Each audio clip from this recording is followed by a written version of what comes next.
Good afternoon, Good afternoon, everyone. Thank you all for joining us today's session.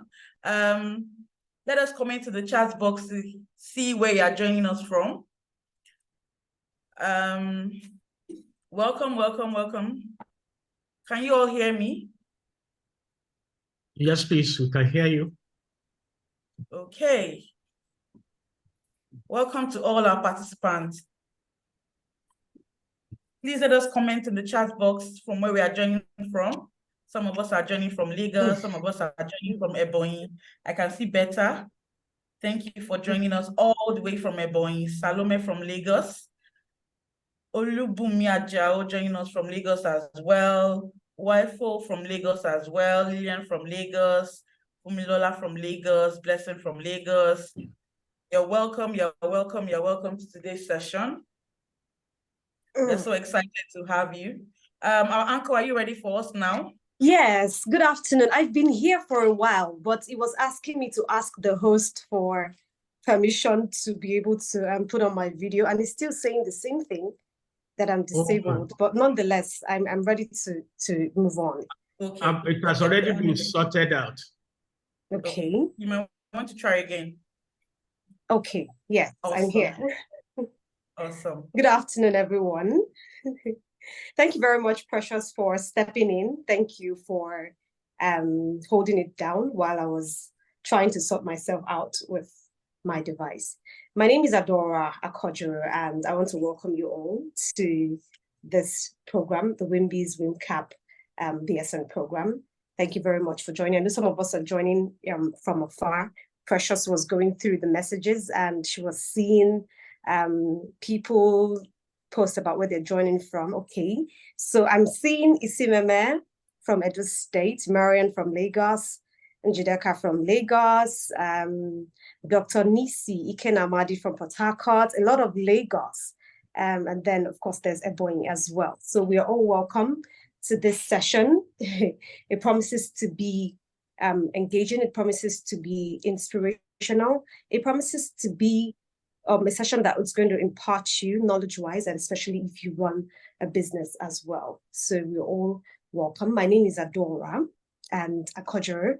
I'll be your host this afternoon. I'll be anchoring this program. And of course, you know that we have put together a wonderful event for you. And we have a number of speakers who are experts in their fields and who will be talking to us today with respect to our program today. I'm the founder of Better Agri Ventures, as you saw on the screen earlier, and I'm based in Kano. And what we do is basically we are into food processing, food storage, farming, and everything that has to do with agriculture and food. Enough about me. So I want to ask one or two persons to just say one or two things before we kick off properly. So I don't know who I'm going to call now. Okay, I'm seeing Rita from Abuja. Rita from Abuja, can you just quickly unmute and just say hello to all of us? Tell us your name and tell us your full name. Tell us what you do in Abuja. Can you do that? Rita from Abuja. Can Rita hear me?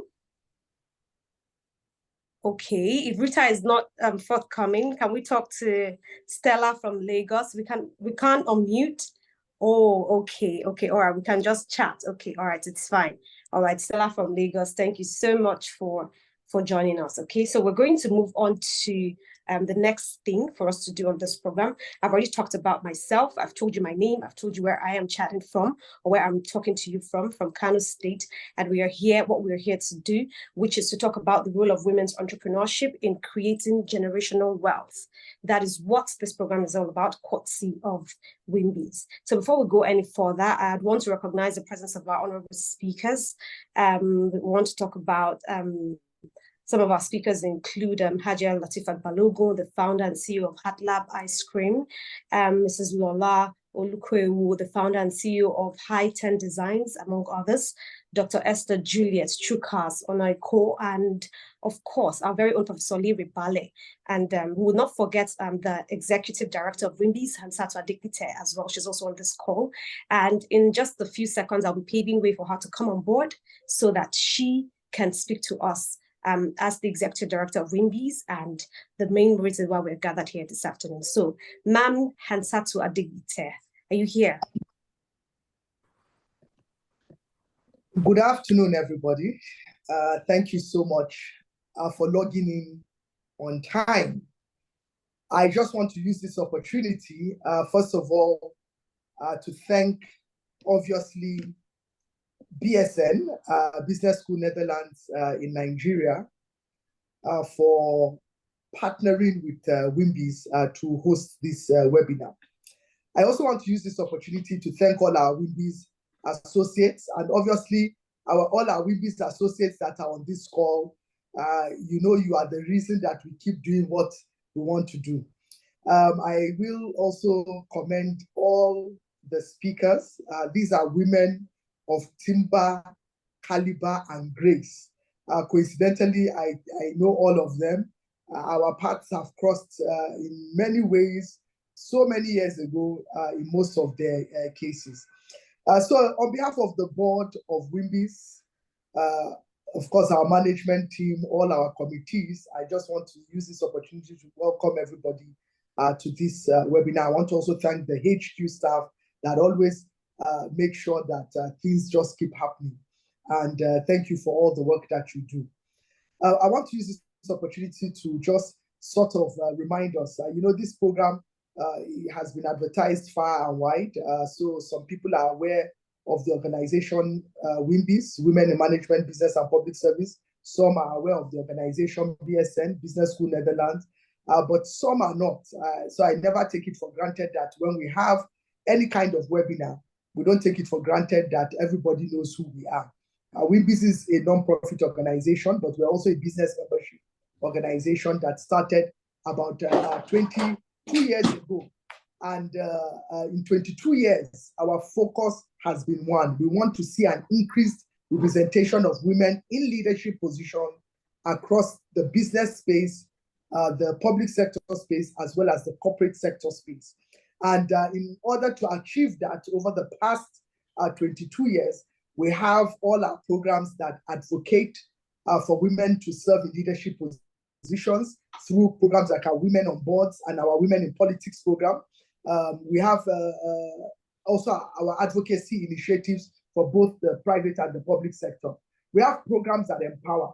We look at things around building the capacity of female entrepreneurs through our WIMBIZ Capital program, which is the actual umbrella that this particular program is falling under, because you can see that the focus for the Business School Netherlands is on women entrepreneurship and creating generational wealth.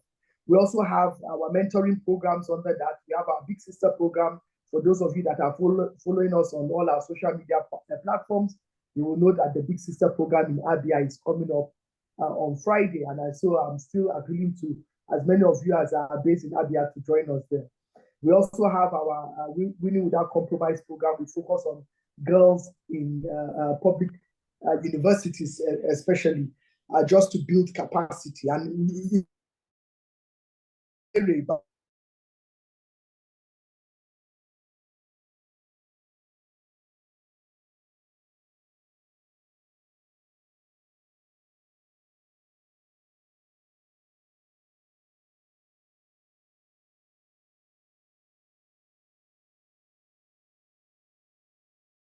that you cannot come for a program like this today and not connect with somebody through the chat box.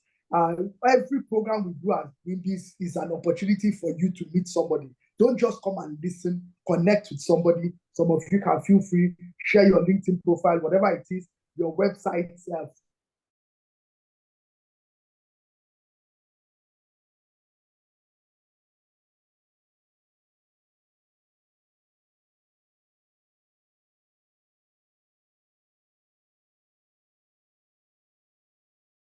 have not said, and it is not actually the reason we're even having this program, because he has been a Women on Boards mentor for about 2 or 3 years with WIMBIZ, and even throughout that time he has been saying, WIMBIZ, we want to do something for women and female entrepreneurs, and he had worked on this. In fact, this program, they have even worked on it from the business school in the Netherlands internationally. The International Advisory Board had worked on it, and we had just been looking for an opportunity to have it this year, and we weren't able to. So I want to thank him for his patience as we do it today.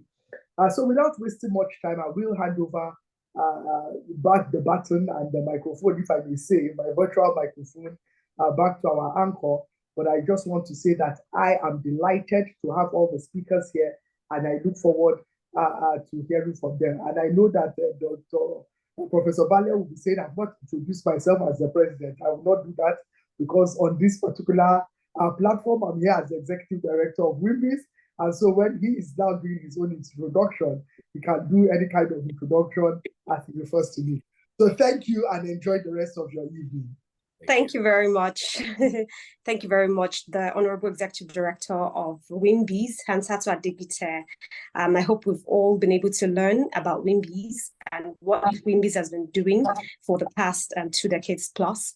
And if we know that we are not yet associates of WIMBIZ, we can do well to go through the website, www.wimbiz.org, to register and see how you can be a member in order to make profound impact in the society through the organization, right? So without further ado, I want to bring on board now the CEO Business School Netherlands, Professor Larry Bale, who is going to give us the opening remarks, as well as bring on our speakers, our honorable distinguished speakers for today.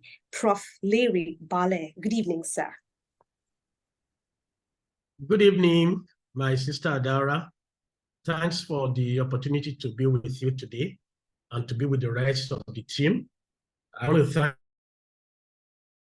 you for giving this great opportunity to partner and to be able to address topical issues as it relates to entrepreneurship among women, and more especially as it relates to generational wealth creation for women.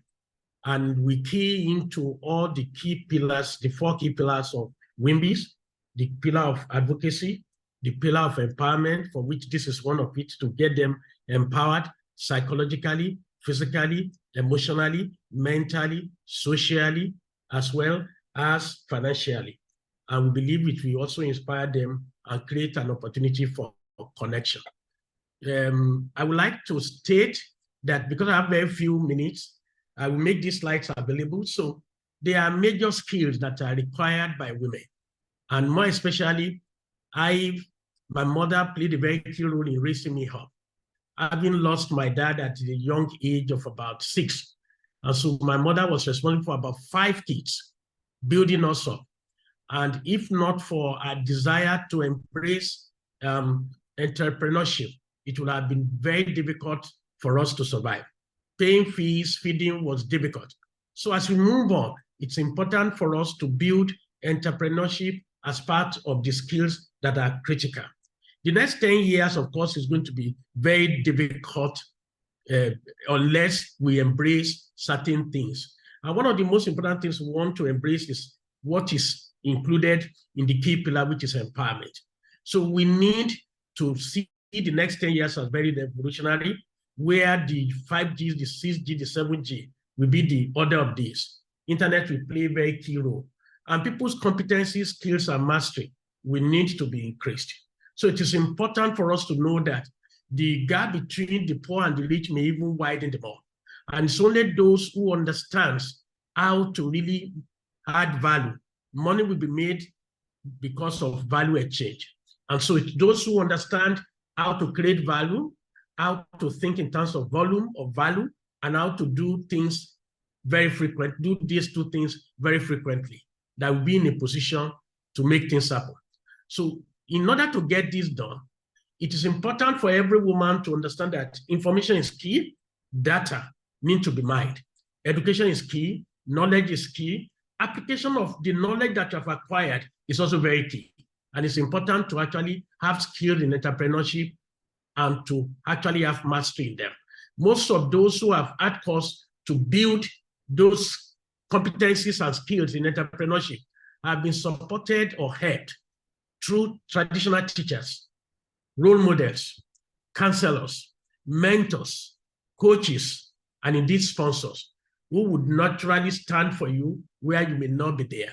It's important, therefore, for us to know that professors may actually accumulate knowledge, but professionals apply knowledge.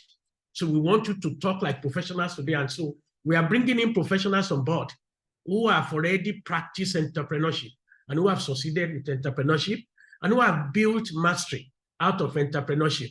So the next 10 years, we see very great opportunity for you to build skills, including survival skills, navigation skills, global skills, that will help you and skill range and skill set.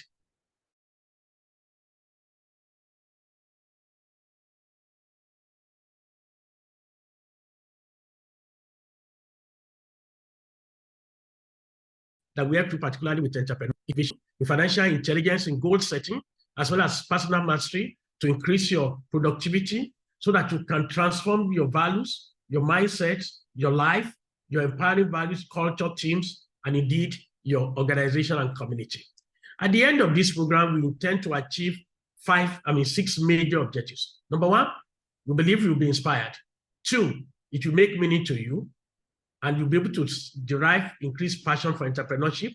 You will take action on some of the things you've learned. You will do it within the purview and range of ethics, which is character, and you'll be willing to transform your organization. By the time you are through, we want to encourage you to be bold, to be brave, and to be brilliant. When we come back, we'll be able to share with you summary of all the things that they have stated. But I want to confirm to you upfront that every one of us is shaped to make a difference. We can find and fulfill our unique purpose in life if we look at the things we are passionate about and we build entrepreneurship around them. It's on that note, I would love to quickly let me hand over to the anchor. Do you want me to introduce them or you introduce? Okay, please go ahead, sir, and I'll just briefly read her bio after you've introduced. Okay, we have 3 of them. This is the first person, and the bio is just by the side. So you could, if you want to. I will take the slides as to speak about them before we introduce them.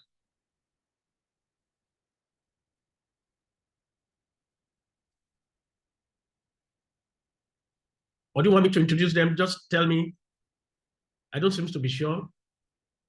Okay, I can't find her. Okay. So I think you should go ahead, sir.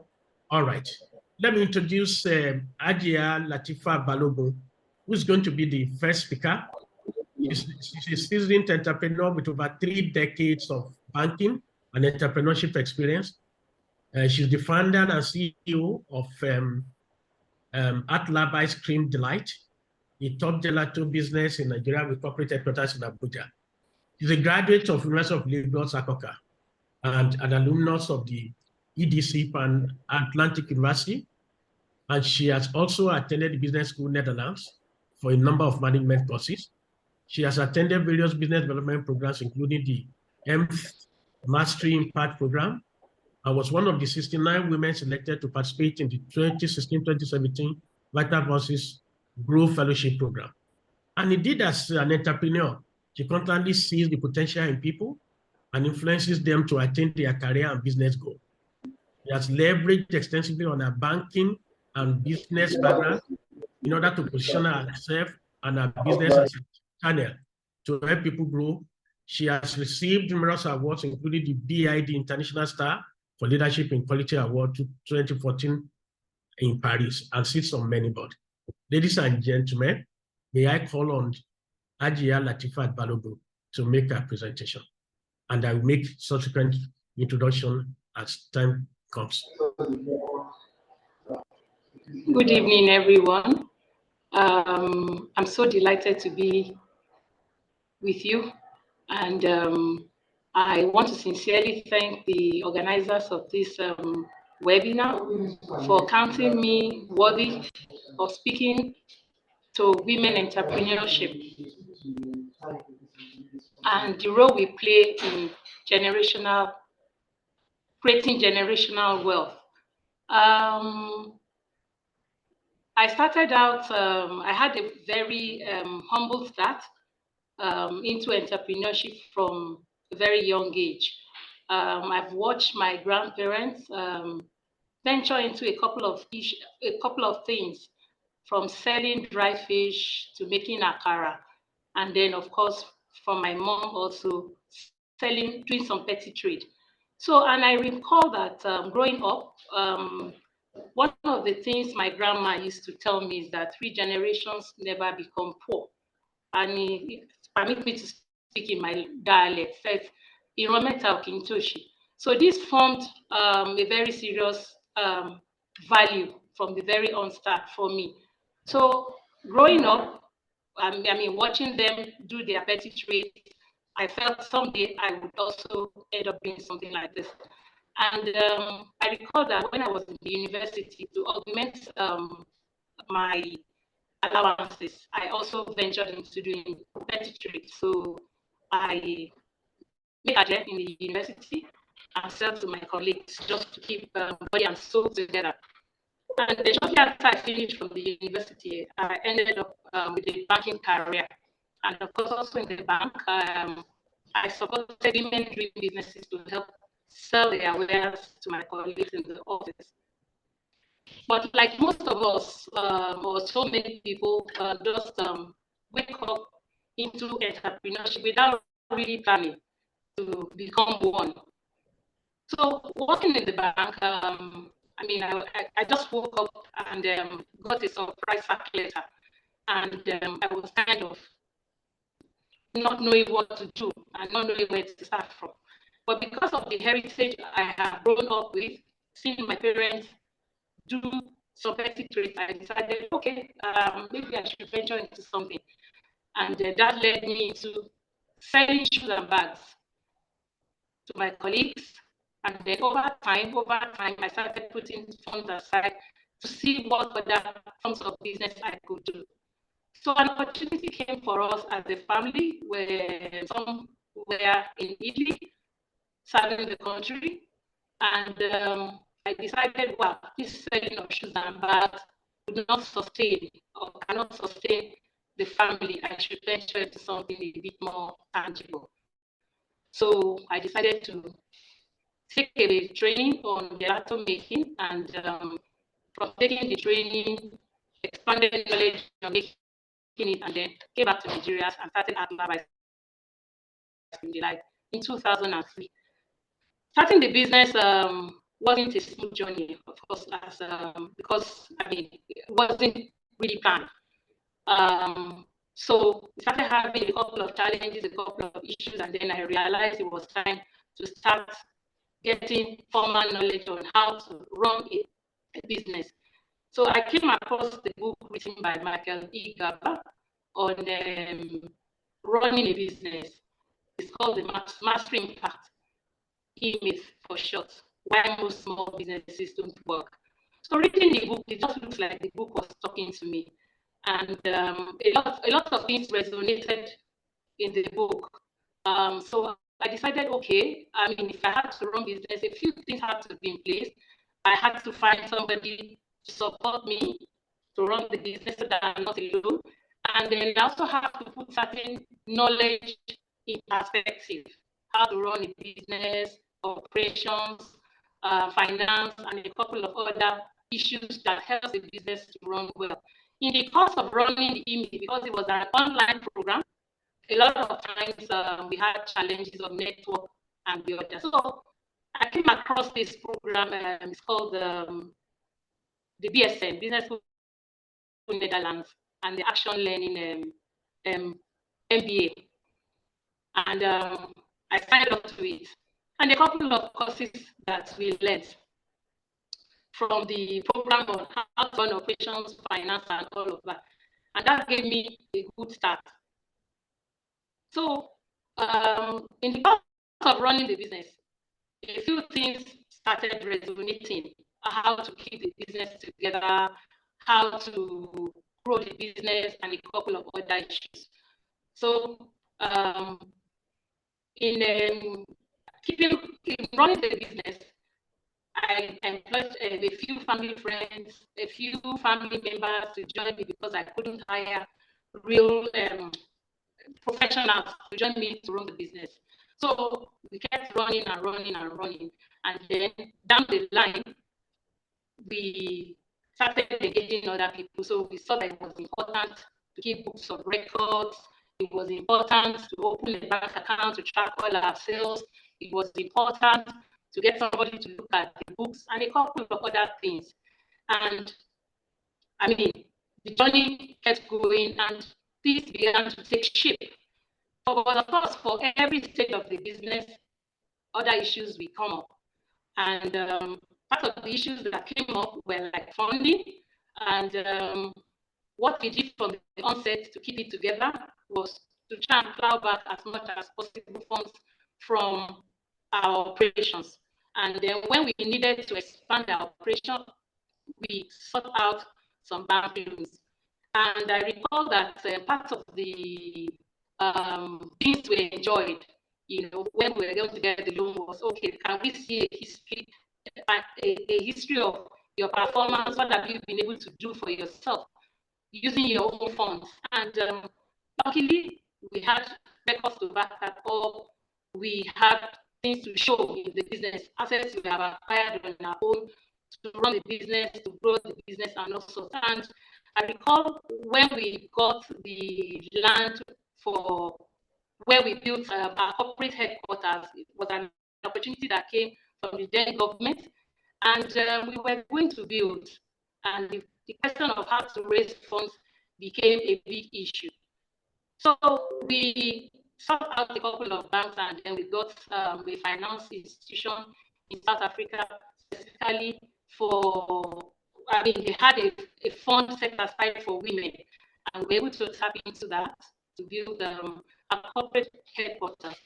But bottom line, what has helped us is, one, we had the mindset from the very beginning to start the business and see it survive even after us.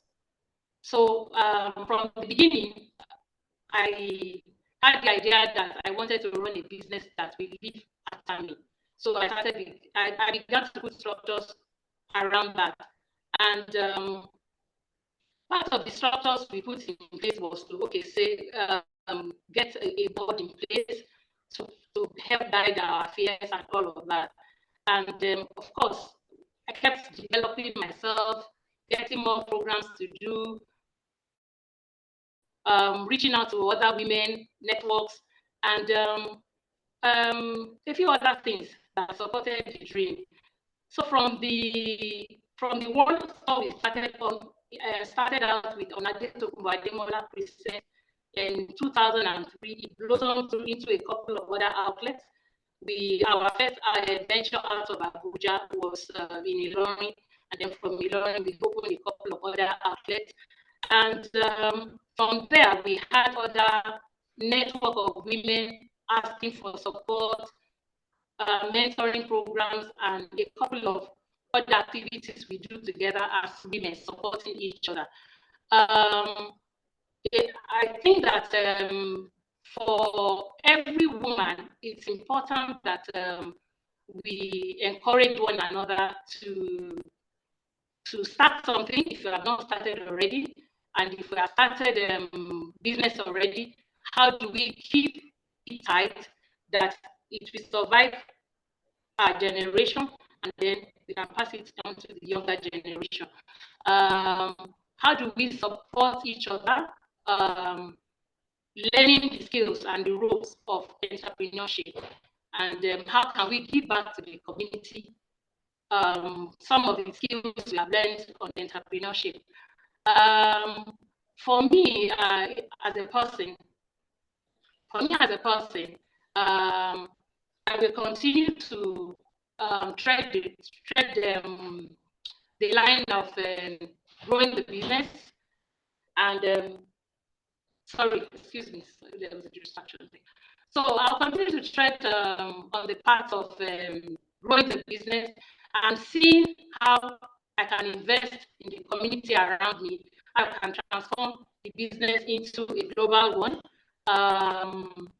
and generally continue to keep the entrepreneurship spirit going. Some of the other things that have helped me, I surround myself a lot with some mentors, people that have tread the line of entrepreneurship, especially in the field where I play. The journey so far has been very impressive. And I think that, more women should join, more women should be encouraged to take on leadership roles and see how we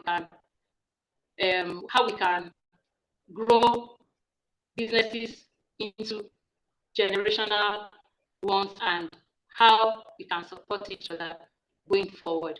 I also like to mention that one of the other things that was key for me was financial discipline, because I know that a lot of times when we start business, we start seeing the money, we tend to get carried away, by investing in frivolous things. And the one thing that really worked well for us as a business was delayed gratification. We didn't buy the things that wasn't important for the business. We didn't invest in things that will not support our dream. And that was also one of the factors that was considered when we were going to take on the major loan, to say, okay, what have you done for yourself? How well have you been able to run your business effectively? And it has been a very fearful one for us, keeping it together, tying the funds together, and of course, getting us onto the path that will keep us firm in business. Thank you.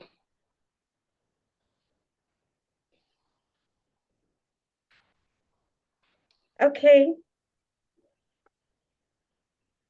Thank you very much, Ma'am Hajia Latifat.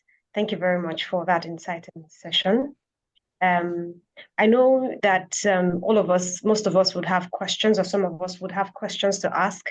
I want to implore that we're going to take a collective question and answer session at the end after our speakers have done justice to their topics.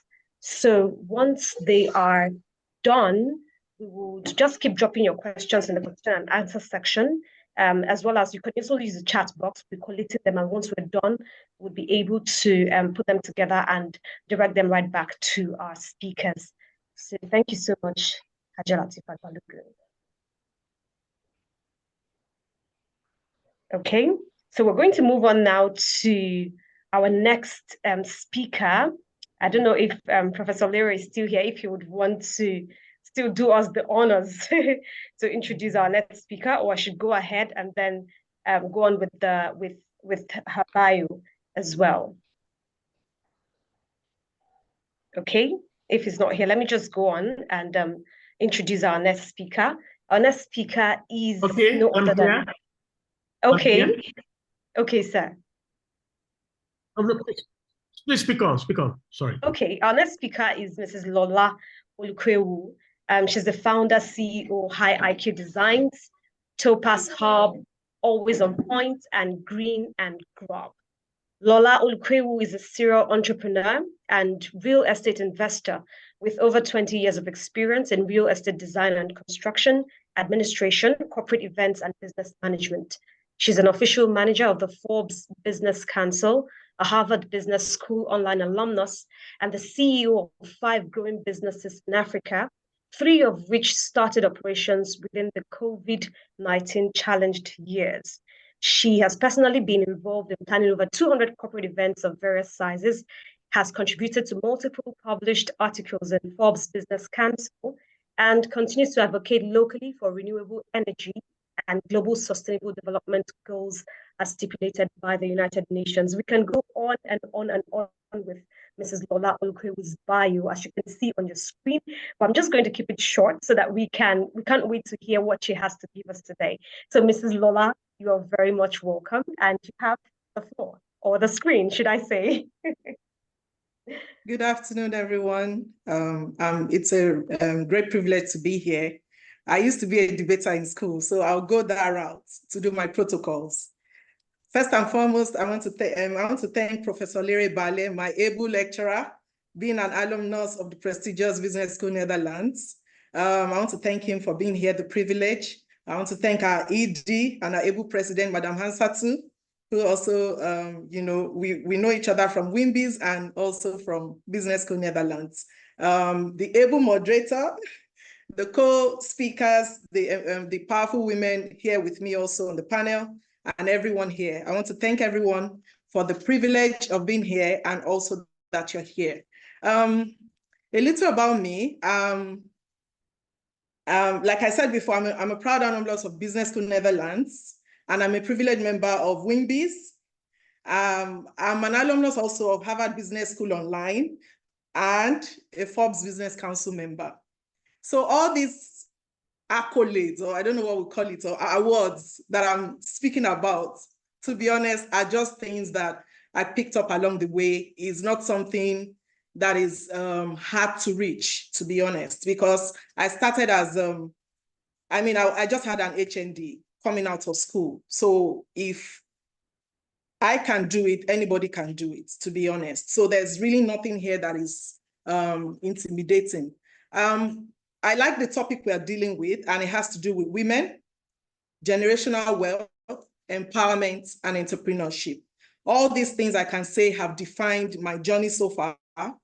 And I'm happy to mention or to state that just being here alone is proof that there's something we all can do to keep pushing forward and to achieve the results that we aim to achieve in the short and in the long term of our lives. I'll start with a little story of just how I got to where I am, and then share my journey as an entrepreneur and how I'm trying to build generational wealth for you and for every woman out there who desires it. Okay, so first and foremost, I have always been an entrepreneur, to be honest. Like when you're in school, you're just looking, okay, what can I sell in school? You have your pocket money, but you're just also trying to see how you can get extra cash. And you're like, okay, what can I sell that won't stop my studies? But at the same time, I will make extra cash. So I've always been an entrepreneur. But coming out of school, I think that was the real reality check. Several years ago, coming out, and do not forget, I said I had an HND. So I remember just at the point where we're going in for HND after ND, someone walked up to me and said, why are you not doing a direct entry? If you're a Nigerian, you understand what I'm saying. Why are you not doing a direct entry to the university? Don't you know that being an HND graduate makes you a second-class citizen in the labor market? Wow, I had never heard that before. And that was really, really punchy. And I was like, oh, is that right? Okay. We'll see how it goes. I desire to do an HND because I already have in mind how I intend to move my career forward. And because I'm going to do that, I'm also going to use this statement as my proof to myself, and to whoever is watching at the backgrounds, that even anybody, an illiterate or anybody who is not even, who feels less than in the society, can still make of themselves what they desire. So that was like my original fear, moving forward into the labor markets. I got in there, and of course, if you know the story, once you finish your ND, you have a 1-year IT period before you get into your HND. So that was really also the motivation to be so good in that office that it will be effortless for me to get a job, when I'm done with HND. At least that would be a good start for me. So thankfully, that was also what happened, During that period, that IT period, I would go into the filing cabinets in those days, all those files that I would have metal in the middle and all that. And I would try and rearrange everything by date, label and all of that, just trying to do something extra to make sure that, the value I'm adding will be something that will be desirable even when I desire to come back. And to be honest, that strategy worked.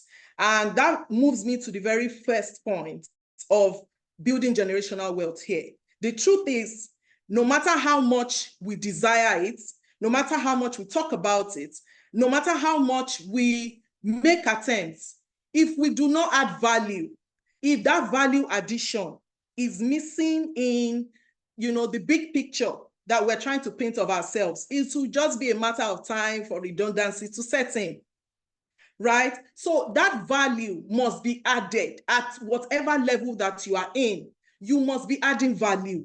It's not rocket science. Look for how important you can be in a sector, be known for it.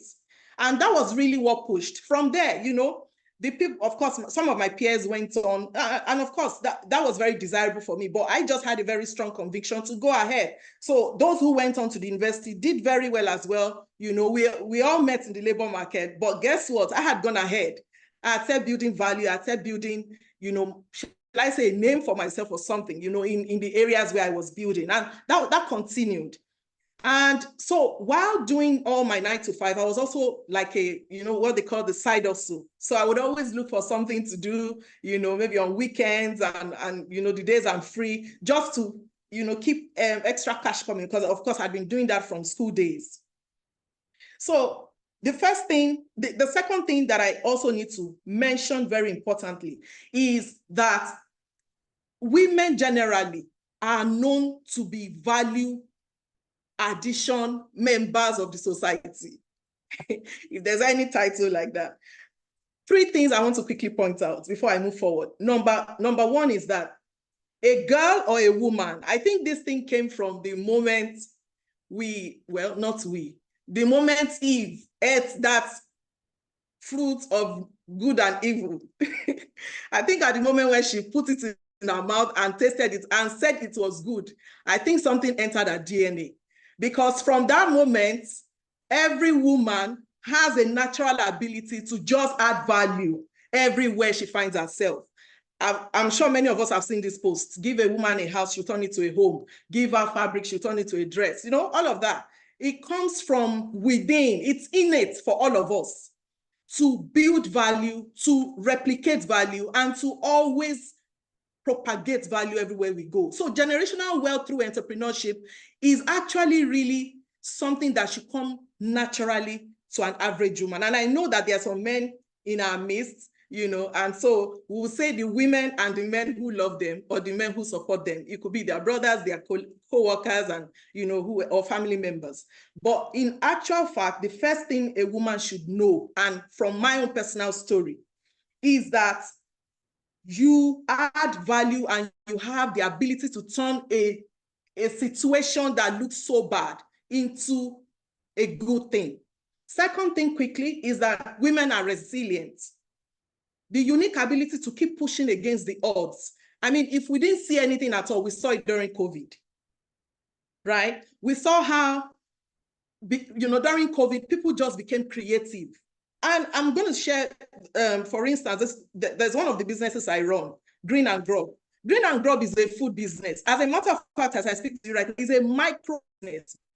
The business just a little post-COVID, because of course, everybody is now coming out and we're now able to buy food ourselves. But what happened with Green and Grub?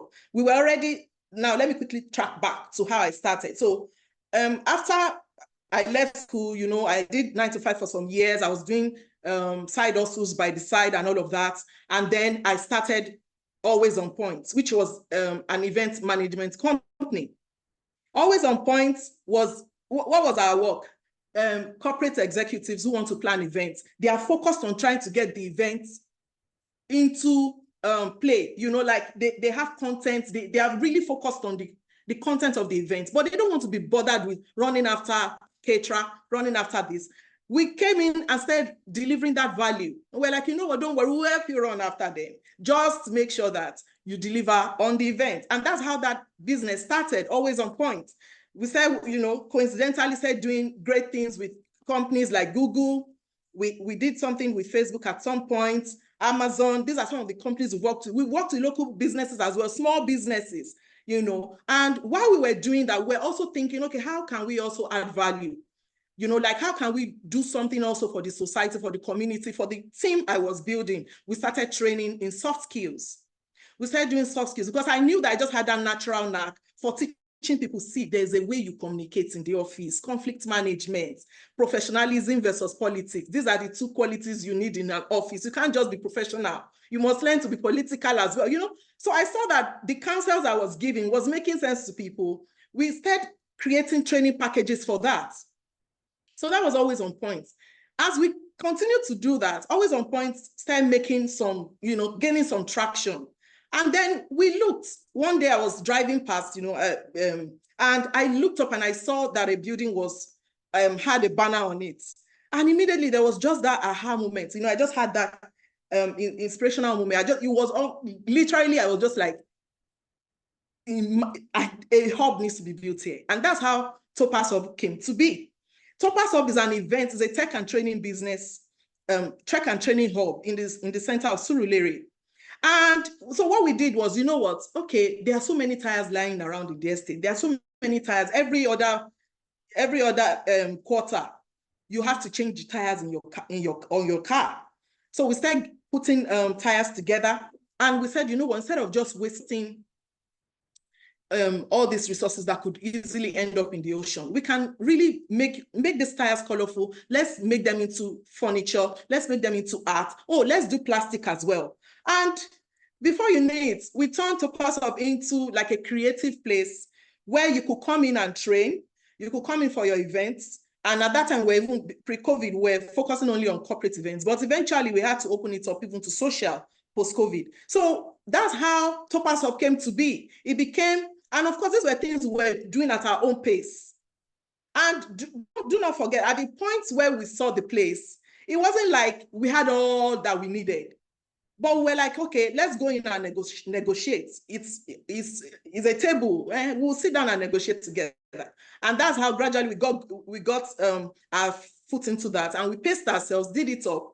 And, we started hosting events. We started doing our trainings there. So we moved the training from where the office was to Topaz Hub. We started having people come over.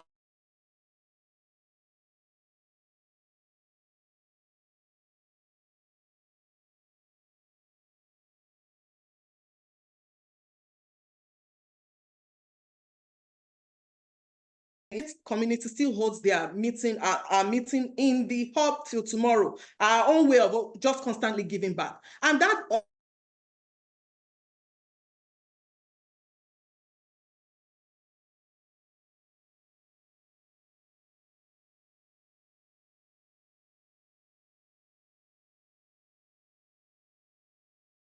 okay.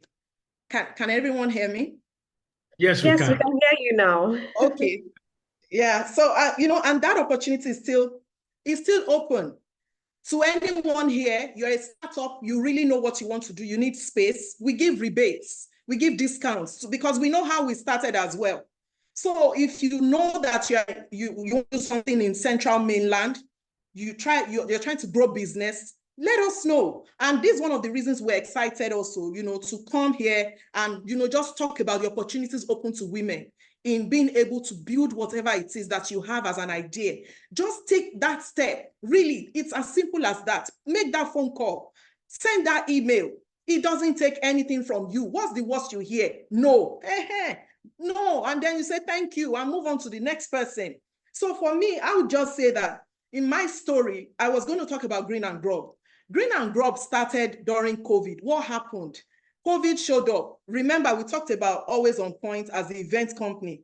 We talked about Topaz Hub as event tech and training hub in Surulere. Lo and behold, COVID showed up. What did COVID do? It wiped out all our clientele because nobody could gather. So we would, and of course, we had to shrink in size as well as a company because really, for instance, the security guards, let's say we had 4. What are you guarding when everybody's at home? So we had to shrink. And I was just like, we can't continue like this. So this is how we just come, we'll turn on the gen, or we'll pay NEPA bill, and we'll just come and be singing Kumbaya. What's going on? So I started looking, and the next thing I discovered, I saw bikes zooming in and out of the estates. Boom, boom, boom. During COVID, everybody was scared to out. So it turned out everybody was ordering food. And all these power bikes, if you remember, that was when all the power bikes showed up and, the business started in full force. Lo and behold, I was like, so I'm here and people are bringing food to the estates to deliver to people. And we too, we know how to cook rice now. Is it not to make shawarma? Is it not bread and they were going? Let us start. And that's how we carved out, you know, a portion of the car park and turned it into a kiosk made of wood within 2 weeks. We had a few appliances here and there. We bought a few, added everything together. And lo and behold, that's how we started Green and Grub as a small business. Initially, people were sneering in this COVID, these people are selling food. When people are even afraid to eat or go out, you know, there were a lot of sneers, but we continued. Lo and behold, today, I dare say, from general feedback, that our shawarma is probably the best in Surulere as we speak. So Green and Grub started by just identifying a problem and trying our best to fill it up. It's not like we had everything.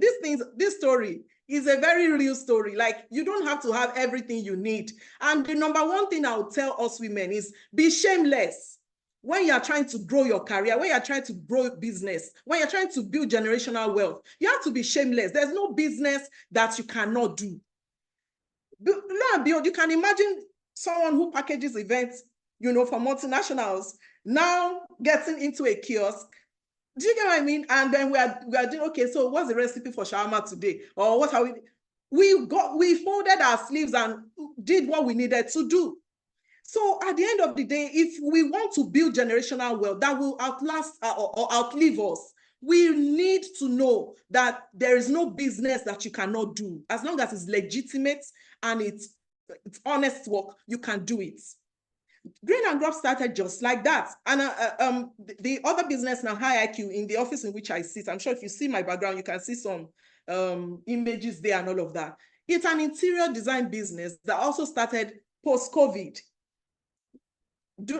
My career, I read estate management in school. So I went back to real estate at some point. The fifth business, which was not mentioned there on purpose, because I'm the only and chief hustler in that business, and it's a real estate business.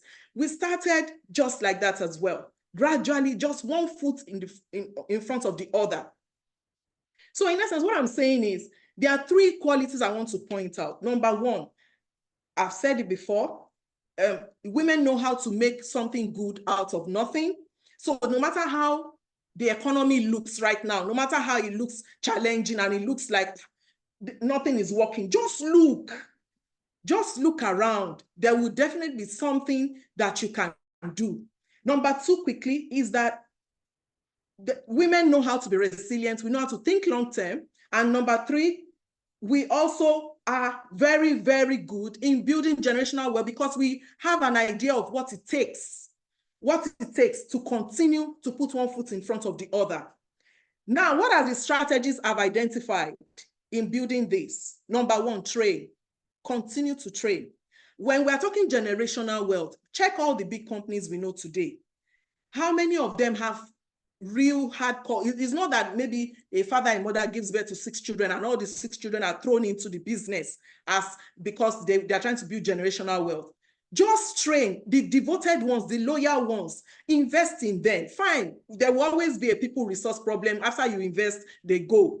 That one, you can't wish it away. No matter how good your staff is, no matter how loyal it is, one day they will have to go. But the thing is, if you know that you are pushing it forward, you will never be short of good staff. Pour back into people. Number one, you have to train for technical skills, train for soft skills. Number two, you need to learn to delegate. If you do not delegate, you clog up your table, you clog up your mind, you clog up your life.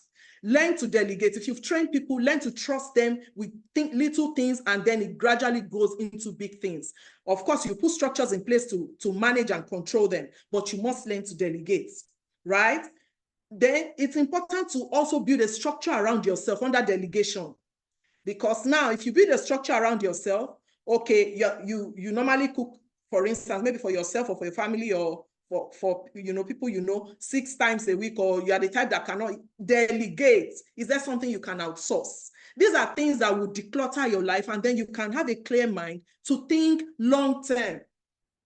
The third and final one is to empower, and that's one thing we do in Topaz Hub, for instance. Because we have the space, the privilege of having a space, we try to empower women by making sure that they come in, we hear them out, we see the ones we can give discounts, because of course we need to consider fear as well, and we know how much diesel is now.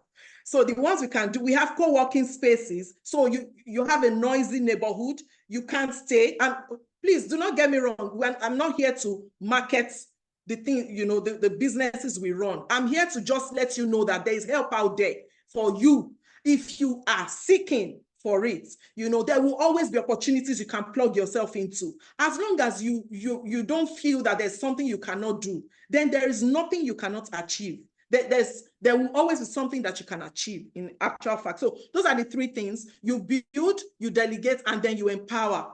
You empower. Make sure that you empower people. When you invest in people, people will invest in you. When you invest in people, you reap a harvest of good things. Finally, it's important to mention, sorry, you know, I told you I used to debate in school, so I had my points written. It's important to mention that there are some generational wealth creation techniques that I've picked along the way. Number one is, we heard Professor Larry Bailey talk about it, that you must learn to add value. There must be volume and there must be frequency. What is frequency? Consistency. You can't do it and say, you know what, I'm tired, I'm moving to another business tomorrow. Fine. If the business is not working, pivot. That was what we did. When we saw that the hub had to be on lockdown, we started something small within what we had, and just with one foot after, at least the little gains we were making in that business were powering the gen, at least to run the business. And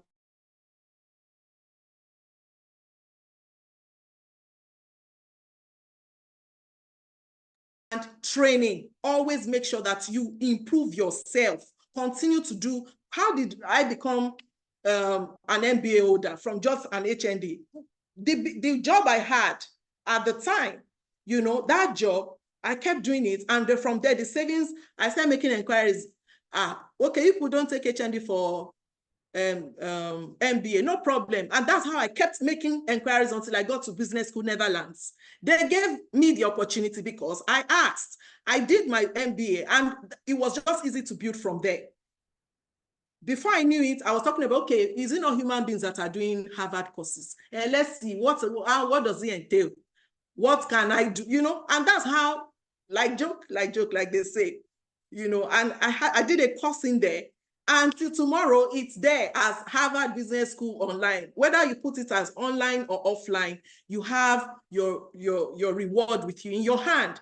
The next thing was also the Forbes, asking questions, making inquiries, be humble, be shameless. You will build this wealth. And may God help us in Jesus' name. Amen. I love you all. Thank you so much, ma'am. Thank you so much for this powerful and passionate words that you have spoken to us. I mean, doesn't she deserve all the rounds of applause and all her flowers as well? Thank you so much for this session. I mean, lots and lots of heavy words that are supposed to sink into your soul, you know, to nudge you on as you go on in your business journey. That is all of us that are participating. You know, she said, be shameless. That was the one I took away. Be shameless, like AKA carry your market on your head. As a business person, do not be ashamed to do so. Thank you so much, Mrs. Lola. Okay, so I'm going to bring on board again our very dear own Professor Larry Bailey to appreciate Mrs. Lola. And thank you. Thank you so much, Adara, for a very beautiful and master professional way you are handling this beautiful guest. So let me move on, ladies, sorry. Let me go to the next speaker. Our next speaker, like the other two, is another woman of substance. And I got carried away with what I was seeing on, when Lola was speaking. The next speaker is the founder and CEO of businesses in education, fashion, and food. Just like the last speaker, a great serial entrepreneur who actually had over 2 decades of experience in both public and private sector. She's a management consultant, a neuro-linguistic programming master practitioner. She has worked in various key sectors. She has great passion for women and youth leadership. And in the public sector, she served in many roles. part of which was as a member and board member of the FCTA Civil Service Commission, as a member of the governing board of National Library of Nigeria, as the chairman of the Planning and Development Committee of the board. She also eventually became the DG, the Director General of the Industrial Training Fund. And as a serial entrepreneur, she has shown expertise in various industries, from oil and gas to manufacturing to hospitality to education to publishing to training. She co-founded a number of institutions in education, in fashion, in food business, and she's also a great philanthropist. Ladies and gentlemen, this next speaker has been given an honorary doctorate degree in National Honors Award, MFR, from the federal government. She holds a degree from the University of Benin, a certificate in National Learning and Executive Management Development, and an MBA from Business School, Netherlands. Ladies and gentlemen, I present to you Dr. Esther Juliet Chukas Onayeko, MFR, FIMC, CMC. Thank you. Thank you. Thank you so much, Professor. This is, first, I just want to say it's a privilege to be on this platform, to be learning from so many remarkable women of substance, and I hope my voice is audible enough. It is. Oh, good. So, so I'm really happy to be here. And Prof, I wanted to let you know that you have been my role model for so many years, even though sometimes from a distance. And I'm also very happy to be meeting Hansatu Adebite. I think we've not seen for so many years or spoken. I like what you guys are doing at WIMBIZ, and I'm really pleased to add my own to Kobo knowledge or experience. So without wasting any much time, I want to start by saying that I think my background kind of is similar to that of Professor Larry, because I also grew up in a family of 5 where I had my mom raised us from the age of 4. From the time I was 4, when my dad passed, she raised us single-handedly till we all went through school. And that really was a mentoring experience for me. And I want to say that it was from her entrepreneurship activities and earnings that she was able to put us all through school. So naturally, that's kind of got into my own spirit. Despite what I do, even when I was in a paid job in oil and gas servicing firm, I was still having my side hustle. There was just something very unsettling me if I don't have something doing on the side as in entrepreneurship, you know. So, but then I did that with the understanding of my chairman. So it was a very transparent and legal practice I was doing on the side, you know, as in the business I was doing, which was in the book sector. I would love to, I don't know if I'm sharing the screen because my screen is not, what am I sharing? Yes, we can see your screen. Please, what are you seeing? I'm seeing who is Dr. Esther Juliet. I think, okay. Is this a PowerPoint? Yes. So why am I not seeing it? I would love to see my screen. Sorry, let me see. I don't know what I touched. I was seeing it before, but it went off. I really want to see it so that I know what I'm saying. Okay, hold on 1 second. Okay, I don't know what happened. Anyway, if you're seeing it, that is okay. So the journey through entrepreneurship and also a career woman has been filled with so many ups and downs and challenges, you know, but I will try and focus on areas that affect us in this private sector space, and also make reference to a few things. Like I saw on that some of the facts I extracted, which is one Hello, of it. Hello, Juliet. Yes. Go to slideshow on top. Okay. You see something called slideshow. You see the word slideshow in the same line with home. Okay, Can I'm you see? coming. You have not Oh. taken your cursor there. You I've not click on. played the console. Okay, I'm coming. Okay. Something, it just got 1 second. What is happening? I just want you to use a full screen. Yes, all. yes, yes. I'm coming. You Yeah, see the word in front of animation, you see slideshow. yeah. Click on that. 1 second. I'm not even seeing the animation. Okay, It if was it's not open working, before. Don't worry. you will see a big screen on the bottom side of your screen that just shows that that thing should become big screen. That's an option. Or you go to the slideshow and click slideshow on top towards Yeah. have you seen the word slideshow? No, Okay. no. If Sorry, it's let not me showing, just continue. Sorry, let me don't try. worry, continue Yeah. there. But you Yeah. can see my screen, that's fine, Yes, right? you can see your screen. It's just that it Okay, is small. that's it's smaller. Yeah, no problem. Move on. Just Okay. move on. Okay, so no problem. So like I was saying, we have had to do a lot, but I saw some facts online that I wanted to share here, saying that MBS report reveals that 40% of businesses in Nigeria are owned by women, which I think maybe more. And then according to the report, women-led micro businesses, micro and small, medium and small businesses contribute significantly to job creation and, of course, wealth creation in Nigeria. And those are facts that cannot be ignored, you know. And apart from that, women also many times have to, 1 second, okay. Women have continued to play significant role in the area of supporting the growth of the economy through their entrepreneurship, you know, and so that is settled.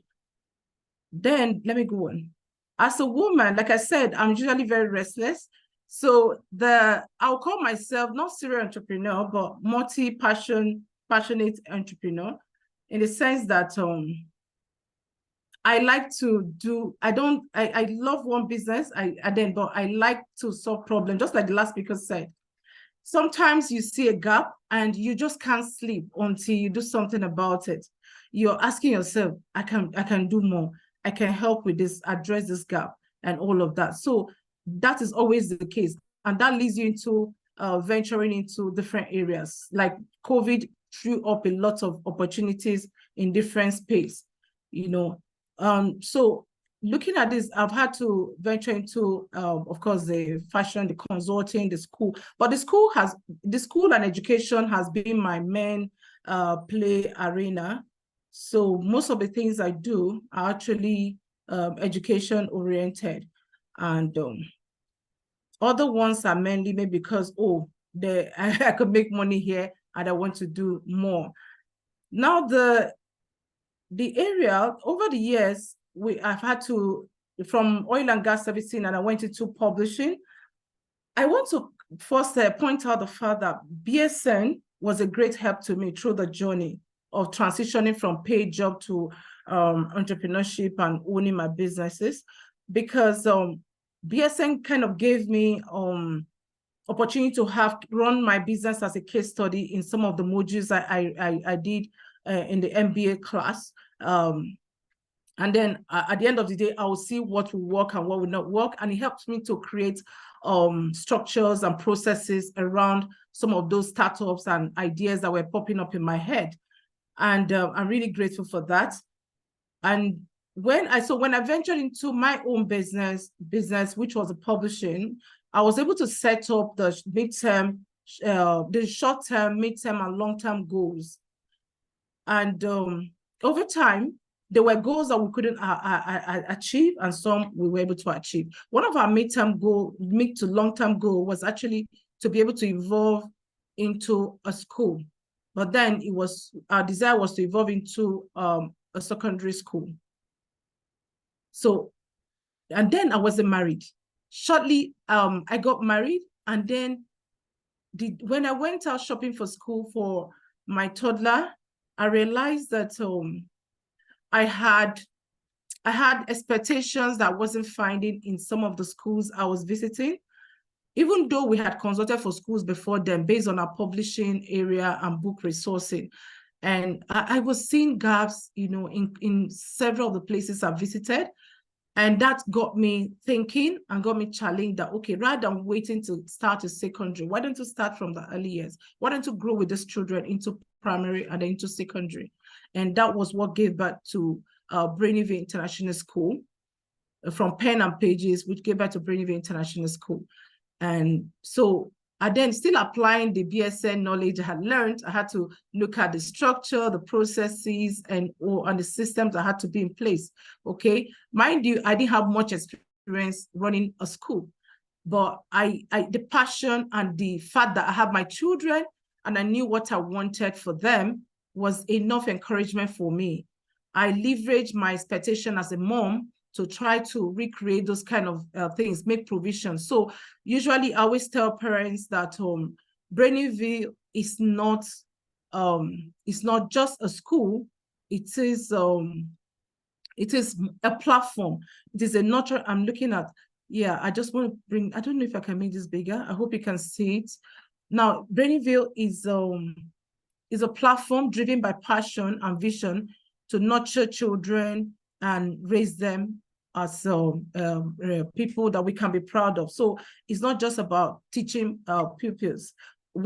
Education or academic excellence is one aspect, but ultimately we look at the total well-being of every child that come into our school. And that's why most times we prefer to call them our children, not pupils. So there's that connection, there's that ownership, you know. And in starting the school, one of the critical things we wanted to achieve, I personally wanted to achieve, was to have, have shared vision with our faculty, you know, and that took a long time. In fact, it's still work in progress, you know, because I think somewhere on this slide, there's a list of some of the challenges that schools are faced with. And some of it is the fact that teachers sometimes could just get up and go and not notify you, even though you have invested money training them, even though they have signed that, yes, they will give enough notice, sufficient notice and all of that. So, but such things happen. Either we decide to pursue it legally or we let them go. But it also leads to continuous retraining and retraining. So at a stage, what I had to do for myself was actually to begin to also educate myself in that field, to become an authority. So in entrepreneurship, it's not just enough for a woman to have a passion, to desire to fill a gap, to solve a problem. It's important to also get knowledge, get equipped, you know. So one of what helped me was registering for some courses. I also had to do like 2 courses on Harvard Business School online in the area of education, and that helped me a great deal. And I did one with Nottingham University, but I don't think I completed. It's supposed to be heading towards the master's in education, and it's still like pending program. But you know, we've had to do that, and so many executive courses, and that has helped me to begin to, you know, refine my structures and the systems. And from time to time, I also train my teachers to understand the dynamics of what we do and how the education sector is changing rapidly, you know. So and that is something I want to encourage every entrepreneur to also adapt.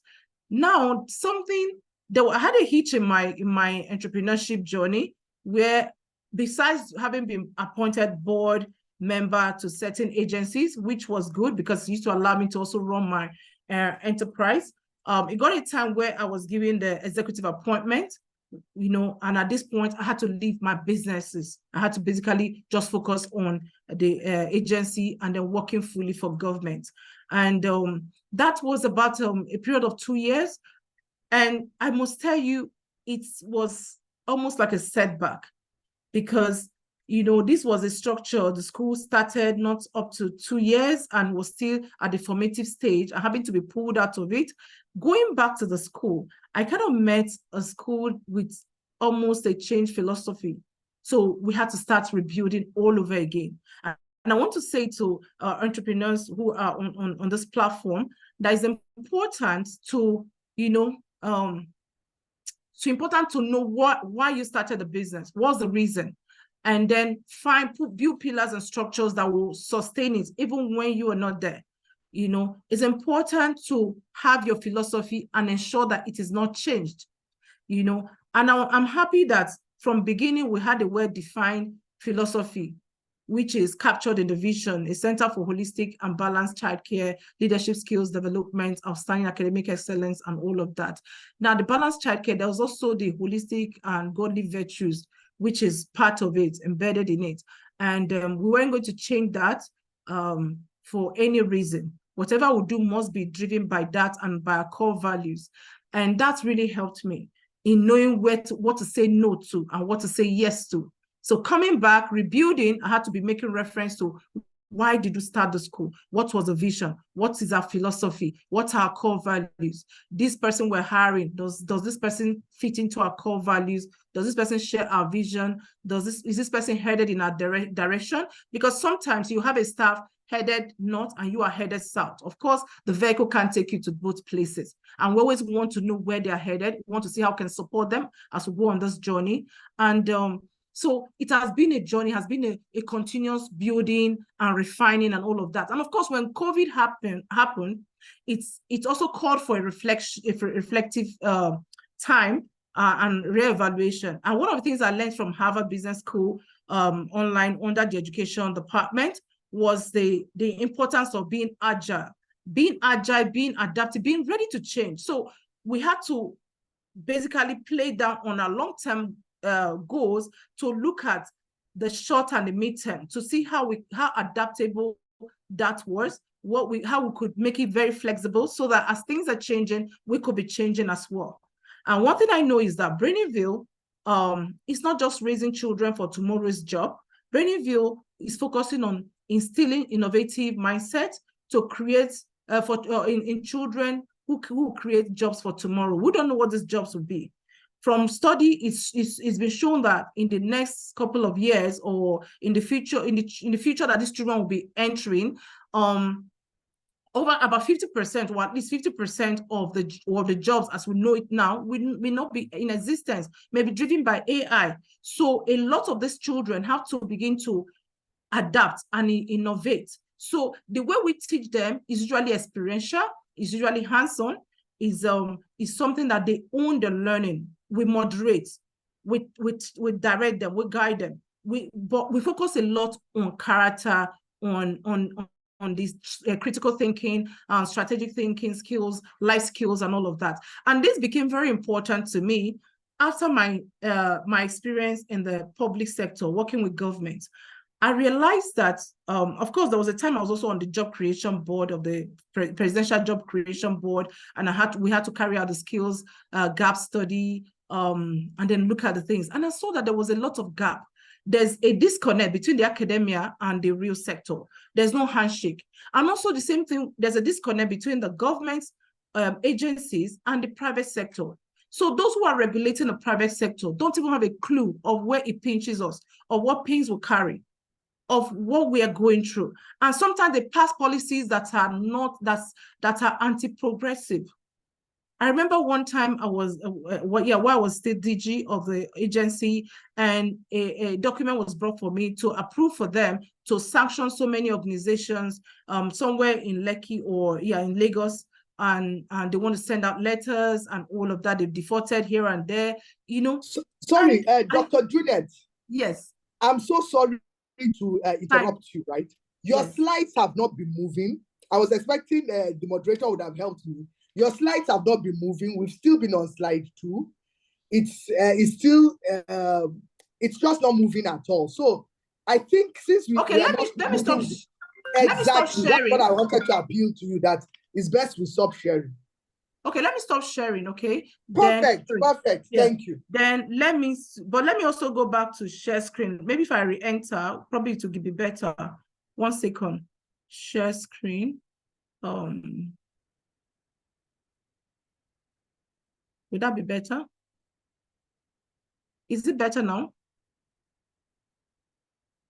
Is it better now? No. We can see this slide now. Yes. Okay. So let me just leave it at this point, at this place. I could because there are other slides that other ones just explain what we do. Like for instance, here was when one of our businesses, the Pen and Pages and Knowledge Exchange Network, we hosted Wole Soyinka and Goodluck Jonathan, the then president, to a book reading to with the children. This happened in Lagos at a cool hotel, and we hosted I think there were about 100 or more schools that were in attendance. So this is some of my giving back and social things I do. I like doing more in the education sector. We also have this one.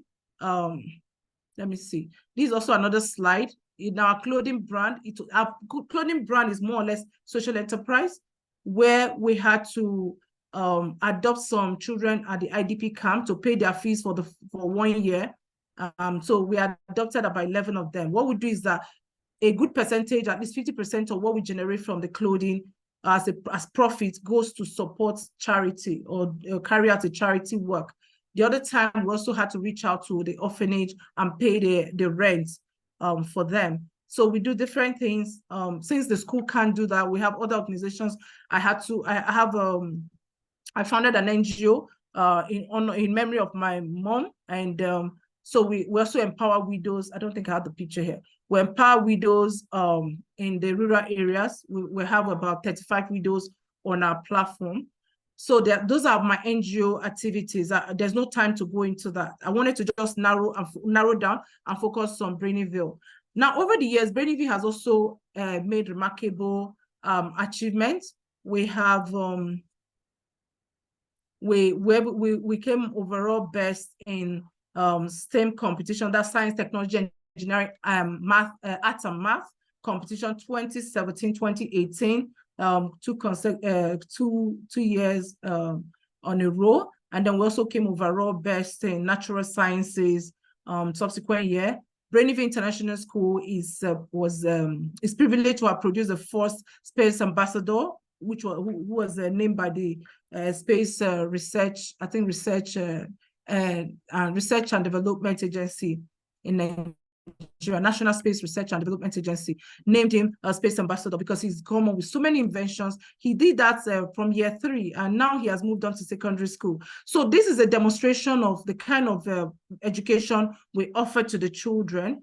We want them to be solution providers.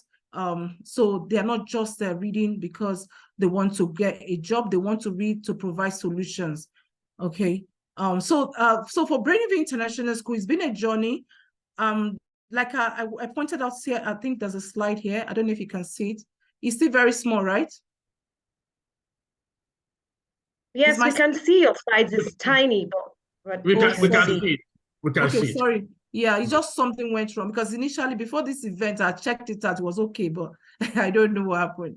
I know it was hanging at the point, but it's okay. This is beautiful now. Very beautiful. It's Thank big you. now. Thank you, sir. Okay, so like I pointed out, there are a couple of challenges that a lot of entrepreneurs in the education sector are faced with, okay, which I think maybe these are peculiar to the education sector. And then also have a list of challenges that the entrepreneurs are faced with generally. But some of the challenges we're faced with in the education sector, of course, has to do with, sometimes you can't predict the number of learners they're going to have in a particular session or a term. Especially now that there's this JAPA syndrome, parents are relocating all the time. And so it kind of affects planning, cash flow, prediction, and all of that. We also have, of course, teachers who just resign, sometimes for no reason. They probably want to relocate. Like we've had teachers who had to relocate to US, UK, and we have parents who owe, and sometimes they're not able to pay due to economic hardship. Of course, we have a policy on school fees payment, and sometimes we also try to reach out, encourage flexible payments, encourage them to pay in different ways. Sometimes the bank can come in and fund it, and then they pay back later. Of course, you have transport issues, buses breaking down, and then tax and multiple taxation issues are also major challenges that private education sector are faced with. Then loan repayments, like we'll have a big project, we'll have a permanent site that we've been building, but discussing the loan, and we had to basically phase it out. Like, okay, no, we can't do heavy loan right now because our cash flow may not be able to support it. Our cash flow is timely, so we don't want to take that and then have a huge burden. So we had to do our development in phases, which has helped not to, I don't want to have hypertension, and the board also advised on that, following that approach, and then of course staff always come for pay rise. I think that happens in all sectors. One of the challenges I know teachers are faced with, because they are, like unlike other sectors, some people can do 1 day in, 1 day out, but teachers can't do that. They have to come Monday to Friday. And what we have been discussing is, okay, can parents choose to do virtual sometimes, but it's not working yet.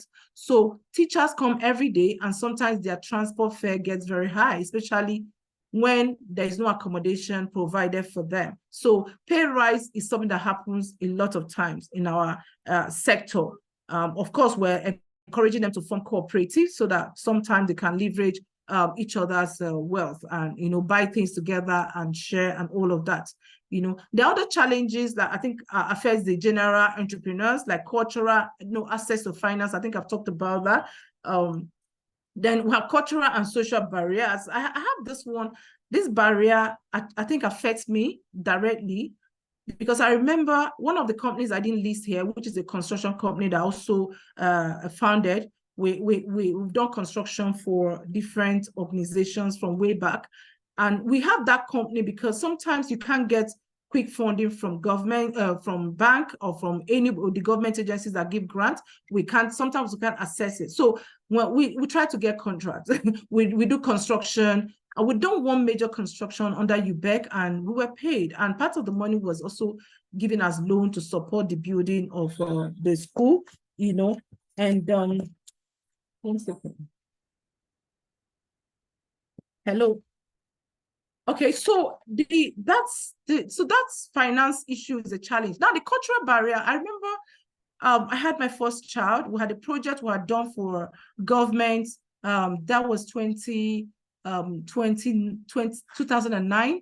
And I was to follow up on my payment, and I put to bed. And there was this cultural thing where I was told that, I can't go out until after 2-3 months. And because of that, I was not able to go out until today. My company, then we lost over 25 million naira because I wasn't there to follow up. My staff that I sent messed up, and then that particular committee, which was for the sports committee or so, didn't pay before they folded up. So what I'm saying is that the cultural and social barrier affect women a lot. Sometimes you can't go to where you're supposed to go because they say you're a woman. For instance, mine, because I was still doing my maternity, I was told, no, you can't go out until the baby is dedicated, or is 2 months and all of that, or 3 months. So that's an example. We have also a lot of entrepreneurs have limited access to education and training, limited access to markets, work-life balance, and things like that. But in as much as we have all of these challenges, I'm pleased to say that women are doing greatly, significantly well when it comes to, bringing their children on board. Okay, there's a business I saw recently where the owner, she passed on some months ago. I was so happy to see the son, who is still a teenager, I think he's now 18 years or so, stepping up and then running the business like nothing went wrong. He has a full record of all that has been happening. The mom has put him through over time, and the business is growing and flourishing. So I see a lot of women doing that. And my mom, while she was alive, did that for me as well. There was hardly anything she was doing that she didn't carry me along. So right now, even under my business, the Bubble Tea by Pen and Pages, which is one of our youngest brand, it was started just after COVID. My son is so in love with bubble tea, so he knows how to produce this. In fact, a lot of sales happen through him. So sometimes they are home, they can come in, go into the store, and also join to produce, make bubble tea. It's fun, they enjoy it. And I teach them, I don't even teach them, they learn, they know how to, calculate their percentage. I tell them, okay, every bubble tea made, you're going to make 5% or so. And they keep tabs on that. I think that's one way to get it started, so that there's, you're growing the generational wealth, not just growing the business, you're growing the children in entrepreneurship, and they definitely won't be stranded. So as I wrap up, I want to say that despite the challenges that we're faced with, I know I have pointed that there's a gap, which of course can't be fully talked about on this platform, until there's a handshake between the government and the private sector. We may not be able to plug most of these gaps. Let me wrap up by sharing that experience I was talking about before, which was what I encountered when I was on the public, as DG of the agency. I declined signing the approval for them to sanction those private organizations for one reason being that I asked a few questions. I'm like, these companies you want to sanction, do they know much? What do they know about you? And they couldn't answer. Have you ever reached out to them to find out how we as an agency can help their businesses grow and form a partnership with them? They said no. And I'm like, well, if you haven't done any of this, I'd rather you go start from there before you bring this for me to sign. You can't sanction people who you have not worked with, whom you have not even helped to improve their condition and their businesses. So I told them, first, write a note, say, oh, we are from so and so agency. We just want to know, how can we help you? How can we help your business? What can we do? Ask those questions so that you make yourself user-friendly and work with them, whatever their needs are, whether it's in training, whether it's in guiding them to access the funds that are available in government that are not being assessed. Because I know, like CBN at a point, they set a certain percentage of money aside to help women-owned businesses, and obviously lots of women were not assessing that. I said, whether it's any of that, we can help these people. We'll talk with them, create awareness, and then have that hand-holding stages. And then when they start to get better, you can send them your requirements. You have to comply with this, you have to make this contribution. And because they know you are partnered with them, they'll be happy. They'll be more comfortable to begin to contribute those levies or taxes and all of that. And I think that's really very important for a lot of the government agencies to begin to look into. And then also feel that we in the private sector, we need to work more together, not in silos. We need to begin to leverage each other. Like in the education sector, the NAPS, National Association of Private Schools, what they do is to work together, especially when the tax issues come up. So they work together to go and negotiate with the agency or the government to say, especially for AMAC in Abuja, to engage them and say, people can't pay this. Okay, hi, Dr. Esther. Collaboration is important. Thank you. Okay, I'm sorry. I was just going to interrupt you to tell you that you have less than 60 seconds. Oh, thank you. I didn't know I still have 60 seconds. So you don't actually. I just wanted to wrap up. Okay, yeah, I've wrapped up actually. Yeah, because I've touched. I think I'm talking about the gaps between the public and the private sector based on my experiences. These are some of the things I've seen, and there's need to have more handshake, and there's need for the government, the personnel in the government to begin to feel the pinch. What the private sectors go through, and not just pass the levies to them without even feeling their pain. We run profit and loss, they run income and expenditure. So there's a mismatch, and that has been a big problem between the private and the public sector. Thank you very much. Thank you so much. Thank you so much, Dr. Esther, for your session. Okay, we have very limited time, so we are going to shoot straight into questions and answers. So we want to take questions. If you have your questions, you can type them either in the chat box or preferably the question and answer section. We will see them. So please do so now. We already have a few questions in the question and answer section, and I'm going to be reading them out and directing them to the speakers who are going to be addressing them. Okay, so the first one is from an anonymous attendee. It says, one challenge faced by entrepreneurs is staff retention. How did you handle staff management and buy-in in your company? Okay, that is for Hajia Latifat Balogu. I know she has placed an answer here in private, but I probably want Hajia Latifat Balogu to please come on and answer this first question so that others can learn from it. We just have 20 minutes for this session to wrap up this question and answer session. So Hajia Latifat. Trying to unmute my video. Good evening once again. I don't know, my video is not coming on. But generally, even for us as a business, we have issues with staffing, especially because of the nature of people we work with. We work with a lot of young school leavers who are trying to go on to the next phase of their life. But what we do is work with recruitment agencies, and in some cases we outsource. But importantly, we try to put in place staff welfare packages that helps them to support their dreams and then help them to stay on. Those are some of the little things we have tried to put in place over time.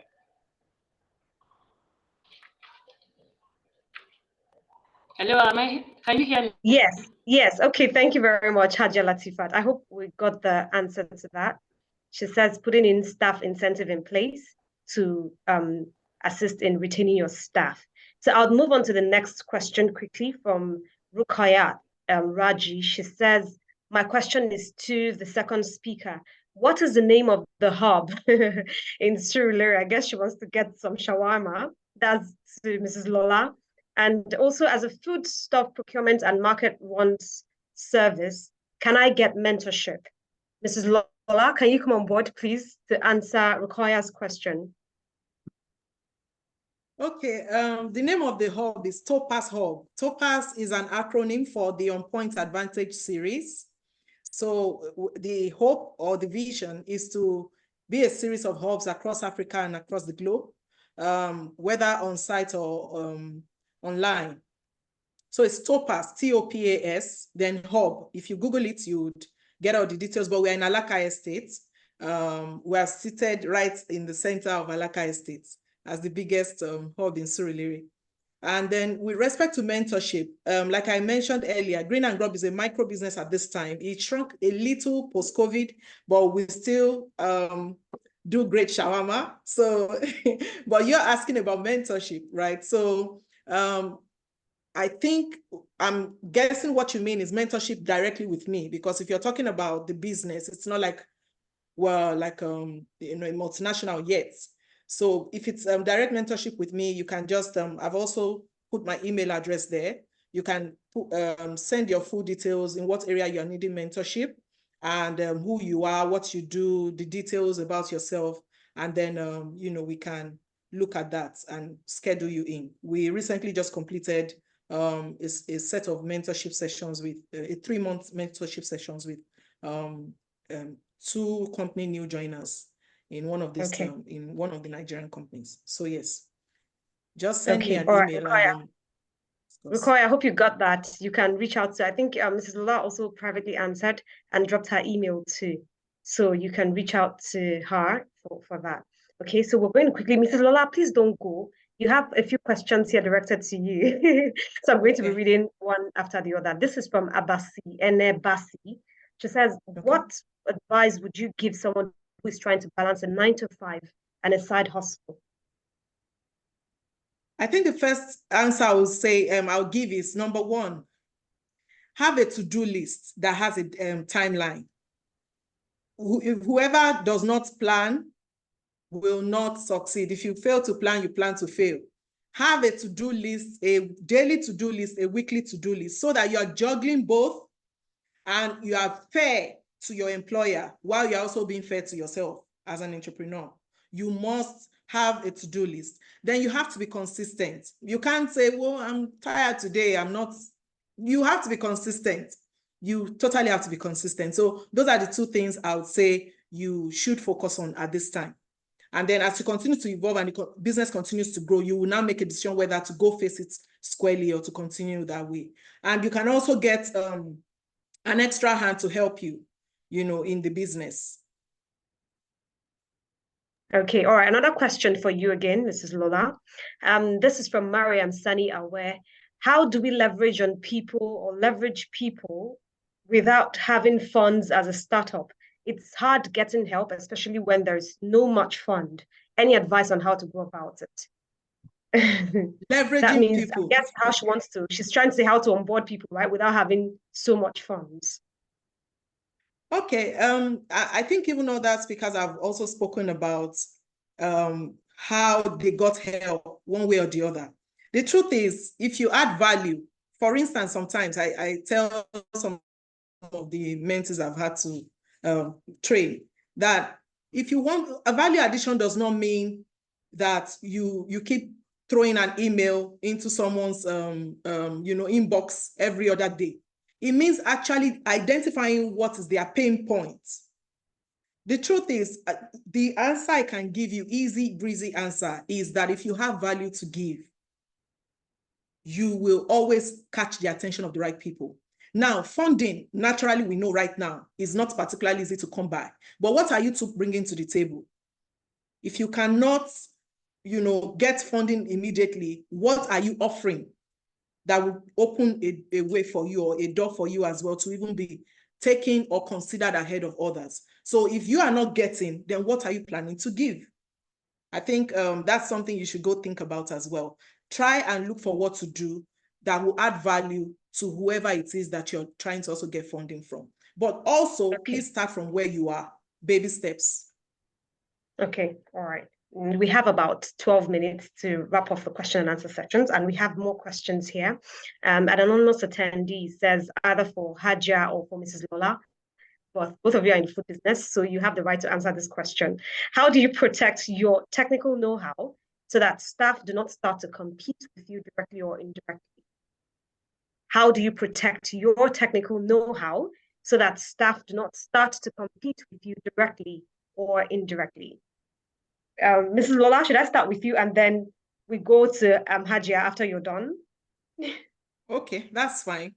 The truth is this, I learned very early and very quickly that when anyone copies me, whether the staff I trained or a competitor or whoever, I consider it a compliment. It happens all the time and you can't wish it away. The truth is, where that came from, where that idea came from, there are 1,000 that can come from there. That's the gospel truth. You can't wish it away. Even if you give what's this called? Non-compete, whatever, for anybody to sign, and you think they are bound for a year, give it 6 months. Look back, they are probably doing exactly your exact recipe, your exact everything will be copied. So you can't wish it away. The question is, what do you do to protect your own clientele? What are you bringing? So now your staff or whoever has now become a competitor. So you will have to treat them like that. If you continue to get emotional about everyone who's copying you, you will lose focus. So focus on your focus and continue to have an edge over your competitor, whether the person was a former staff or even your blood sister. So I think that's just the simple answer to that. Okay, definitely, yes. So Haja Latifat, would you like to throw in a just bit to add to that, I think I'm on the same page with her. Looking at where we've come from, 20 years of doing gelato, we've had, in fact, in the first year, somebody just was poached. One of our staff was poached and set up something similar that everybody thought it was our business. And when I was complaining, somebody said, okay, if they copy your business, can they copy your DNA?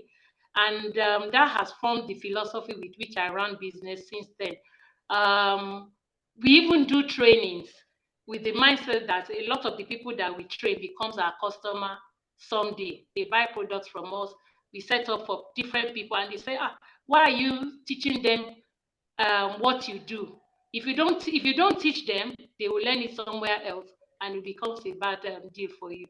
So, I mean, it's something you can't wish away, just like Madame Lola said.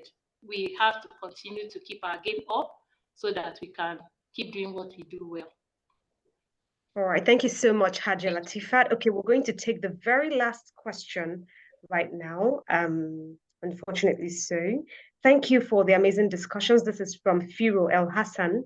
I would like to hear insights on business sustainability beyond the founder without having the children involved in the business. Okay, so who's going to answer this now among our speakers? Insights on business sustainability beyond the founder without having the children involved in the business. Maybe Mrs. Lola should help us with this. Okay, well, I would say that business sustainability, like I had said before, when you're talking about generational wealth or you're talking about building something to outlive you, it doesn't mean that is your bloodline, or it doesn't always mean that is your bloodline that would only be involved in that business. There would naturally be people that you can train who can carry that torch and pass it on to the next generation. Naturally, there would be people from your bloodline in the business, but like the question is implying now, the person is saying, what if there's nobody in your direct bloodline in that business? It can still be generational. it's not every child that you've given birth to that is your child. Anyone you are mentoring, anyone you are responsible for is a ward, is a child in that person can be trained to carry the torch of that business. So you would have to still pour into people. You would have to build a team. You have to build a structure, a system, and a legacy that can outlive you, whether or not your children are involved. So the same strategy you want to use for generational wealth with a bloodline is the same one you should use with loyal people that you come across along your journey. All right, thank you very much, Dr. Mrs. Lola, for handling that that question pretty beautifully. And I hope that everyone who has answered asked questions today have gotten really good and straight to the point answers to their questions. So before we call this a wrap, I'd like to invite Dr. Esther to give us one or two final words on her part. Dr. Esther. Okay, thank you. Thank you very much. Well, I just wanted to say something in line with the question that was just answered, just in addition to what she said. I think, or I would suggest that even in the organization, the generational wealth transfer and all of that doesn't have to be your bloodline, just like she has noted, It's important in your organization. There are staff, there are workers that you see that are passionate about what you do. There are not many. Sometimes a group of plenty staff, we could just be 1, 2 equal, and it doesn't have to be the top ranking person. It's just about the attitude, and that's why some in our recruitment processes, we've had to begin to infuse our core value, looking at certain qualities in the people that we're interviewing. Like I said, you can't take a staff that's headed north to join you in a vehicle that is headed south. That staff must find fulfillment in your organization. You must know that they are headed in your direction. Once they find fulfillment, they know that, okay, if I stay with this organization, there's potential for me to grow, to rise to a certain level. I might be a shareholder at a point and all of that. They begin to really get more committed because they're headed in your direction.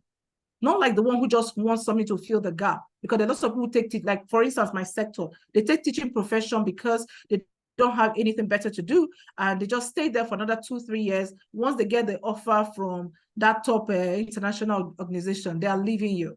But there are people who just enjoy working with children, nurturing and all of that. Recently, I've had to identify 2. Last time I groomed like 3, 2 left, 1 is still there. I have identified 2 new ones, and I'm treating them equally. They don't even know my feelings towards them, but I try to give them all they need to make them continue to be comfortable and to be happy, and keep working with them. Try to see, how are you faring in your home? What's your husband saying? What are you expecting? I want to know where they're headed. If they are changing direction, I need to know. I need to know that they'll be there in another 2-3 years. And I'm assigning them to train other people, see how well they're passing the knowledge and the culture. It takes a lot of time. Sometimes you do that and they leave. You start all over again. But my prayer is that these ones will stay. What I always tell God is, give me the Gideon's army. I don't need the multitude, just the Gideon's army. It could be 2, it could be 3. But I know once those ones are set, the system, the organization can fly, whether I'm there or not. If my children choose to come on board, fine. They also have their own aspirations and passion. I wouldn't limit them. But I do everything to make them like my business. But God will work around it and make them fall in love. But that's just my own observation regarding that generational wealth transfer to non-family members is important. Yes, thank you very much, Dr. Esther. Looking beyond the bloodline, that is just the phrase there. Okay, thank you so much to our amazing speakers. Thank you for this powerful session. Thank you for the beautiful words you've imparted into us today. And I'm sure that after this, we are fired on again to pick up in our businesses and continue to hustle, continue to carry our business on our head, just like Mrs. Lola said, continue to have that fire and keep going. Okay, so I'm going to bring on board again our very own Professor Larry Barlett, the CEO of Business School, Netherlands, Nigeria, to come and give us a summary of the key events of today's event. Prof, you're welcome, sir.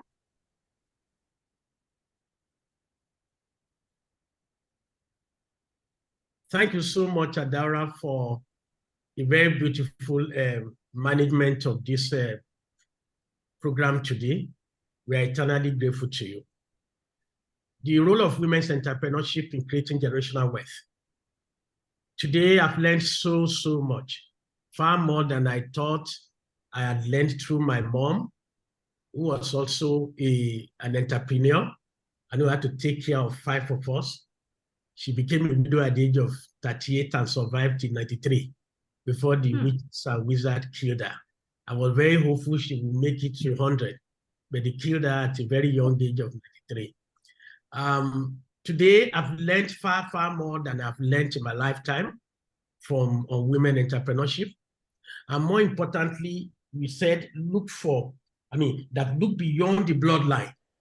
Every single person who works with you, you have a responsibility towards them, to mentor them, to model them, and to see them as a potential successor. And so for those who are moving the same direction with you, we might be able to address that generational wealth thing. And so it's not just about wealth for your family, but it's actually wealth that will raise the GDP, and the other generations, no matter where they are located in the world, will benefit from it. So we've had women entrepreneurship, and now they have been created. And we know that women have faced barriers, there have been ceilings, but the landscape is evolving. Today, we have 965. We have 965 graduates from our school. 479 of them, about 50%, are women. And I'm extremely proud. And because of this, we know that some of these ceilings, some of the barriers have been broken down. And therefore, we know that in 25 years' time, 75% of women who work in multinational, 75% of CEOs of multinational will be women. And more than 75% of successful entrepreneurs of the top 100 entrepreneurial firms in Nigeria will be women. We know this because they take their studies very serious and they do everything possible. Like Lola said, be shameless to do legitimate things. They don't care when they stop from being a banker to start to sell atarudo or pepe at mile 12 as a beginning until they build. The man wants to just stay at home, watch television, and look for miracle that job is coming somewhere. So we know that there are reasons why women entrepreneurs are continuing to create generational wealth. One of the reasons is economic empowerment. And by therefore going into entrepreneurship, you'll be able to empower yourself and empower beyond your generation, setting an example for future generations. Lola is inspiring, Juliet is inspiring, Latifa is inspiring. People who are not here on this program, but possibly they are actually watching them and they are inspired to start something, no matter how small it is. And for me, they are already teachers along those 6 areas. Job creation and economic growth, they spoke about how the entrepreneurs could build thriving enterprise, they contribute to job opportunities, they generate income for themselves, they employ other people, therefore they empower each of the person you've employed. There are 10 other people, 8 to 10 other people depend on them who receive a lot, even if it's 1,000 every quarter. So they are therefore being able to manage several families and sustain several families. My wife normally educates me, saying, we don't need to make profit in all the businesses we've set. What is more important is whether they can break even. We are maintaining the life of several individuals who depend on the alerts of our workers. They are, like I mentioned to you, these people are role models and they are very inspirational. And I wish I'd listened to this kind of lecture in the early part after I've graduated. I would have been serial entrepreneurs like Latifa, like Lola, like Juliet. But I didn't listen to this lecture on time. So I will start to learn to be serial entrepreneur. I hope they will mentor me, they will give me the kind of support I need, more financial than any other thing. So, but basically, it's important for us to know that as women, we must set ourselves up as role models and inspire the next generation, since we are not considering bloodline alone. In fact, the session that we have run today is a means of influencing the next generation, not to be afraid of entrepreneurship. And I'm happy we understood it. We need to really, they mentioned some things consistently. That is, look for value. They said, I saw a gap, I saw value. I was driving, I saw a space, and I converted that space to a place where people can now hold events, where people can now do training. So they saw gaps. Oh, Julia said, I was looking for a place for my child, and I couldn't find a good school that would meet my needs. So So she decided to invest in education. So some of the problems that we are complaining of are the opportunities that we already have. So community impact and social change. Juliet mentioned a couple of things that she's doing in terms of giving back. And I think we have a responsibility to help the community. I have no doubt in my mind that if I get to Alaka, the number of people we see, we go to relax in Topaz up. So there are people who have to benefit from all the things that we are doing, particularly our immediate environment. Now that we are emphasizing ESG, we must also be environmentally friendly, we must create a sustainable environment, and we must ensure that whatever we do is ethical. And so inheritance and legacy planning, it's not about you handing over your business to your children. It's actually about whatever you've made out of that business. You can actually build a trust. And so it's no longer a case that only men has a will. A woman doesn't have to write a will, but can have a trust, a living trust that enables that the ownership of that same business that a non-member of the family is running, that there's a trust that is overseeing everything, all those group of companies. So they don't need to be in your profession. They don't need to have passion for what you have passion for. So inheritance and legacy planning require that we set up a trust and so on and so forth. Ladies and gentlemen, in conclusion, thanks to Adara who has asked me to give this summary, we're able to know that women's creativity has no limit. And in reality, outside God, the next person you must have huge respect for is a woman. And I knew that from the early part of my life. My mom educated me about this very thoroughly. And so I believe that women has peculiar potential, that it is when you invest in that potential, it creates a win-win for you, and it also creates a win-win for her.